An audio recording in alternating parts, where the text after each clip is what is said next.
এই আমাদের চেতনা দেয় যে উনি যদি এইরকম জিনিস দেখেন, আমরা এই জিনিসগুলো যেগুলো দেখছি ওদের তো একটু গায়ে লাগে না, কারণ হয়ে হয়ে হয়ে হয়ে এরকম হয়ে গেছে। সেই যমরাজ, তাহলে চিন্তা করুন তার কি অবস্থা।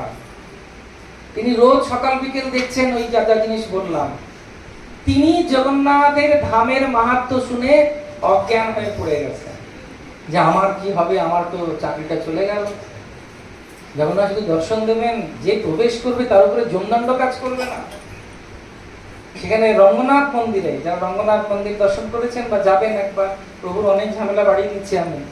তো ওই রঙ্গনাথে যদি কোনোদিন যান, ত্রিচি বলে জায়গা, তিরুচিরাপল্লী, ওখানে ভগবান দ্বিভুজ নারায়ণ শুয়ে আছেন, ওনার নাম হচ্ছে রঙ্গনাথ স্বামী।